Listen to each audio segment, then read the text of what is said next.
Wonderful. I would like to fast forward a little bit and ask about strategies and techniques and ideas for protest, right? Because in the past 5 or so years since Black Lives Matter has gained prominence, there's been so many different marches and other types of protests, but it also seems like these marches happen and it's on the news for a couple days and then they're on to the next news cycle and things haven't really changed, or have they? So what I'm asking is, how effective are marches, right? And if marches aren't the most effective thing, what is a better strategy to protest something that's happening, like boycotts, consumer boycotts, blocking traffic, public disruptions such as heckling politicians, interrupting live events, staging die-ins, even violence or property damage? I've seen all these things happen in some capacity or another, and I think it can be difficult to know what really works and what is more just kind of easy.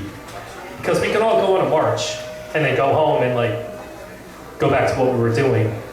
So what is actually effective in creating change and changing policies and changing laws and things that really matter?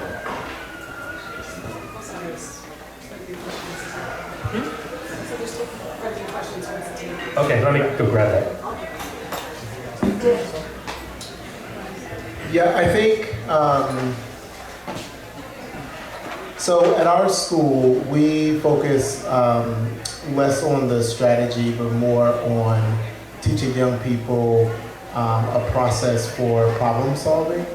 And so essentially we've internalized, I think folks like Ella Baker and Bear Rustin were doing this work, and then it got coined to be design thinking, and now it's all sexy and all of that. But essentially that's the way we teach our young people how to change the world. And so I wouldn't say that there's one strategy that is more impactful than the other. I think it really depends on the situation and really going out to the people who are impacted by the particular social ill, and really engaging in this deep empathy work and really understanding what are the needs of that community, and designing as many experiences of resistance as possible, and testing them out until we figure out which one is more effective. So I don't think that there's one blanket way to resist. Some of them can be more comfortable than others.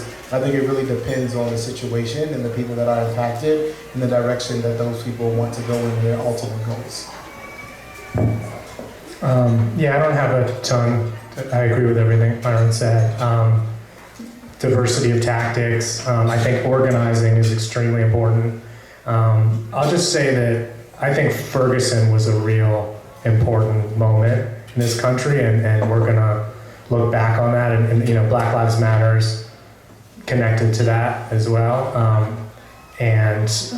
But it's every day on the ground, and a lot of those activists have been killed or there's been suicide, and so it's the ability to continue, and it's really important for people to give resources, and that can be money, and that can be car rides, and that can be food, and that can be all kinds of things to people, organizers and activists and people on the ground, for sure.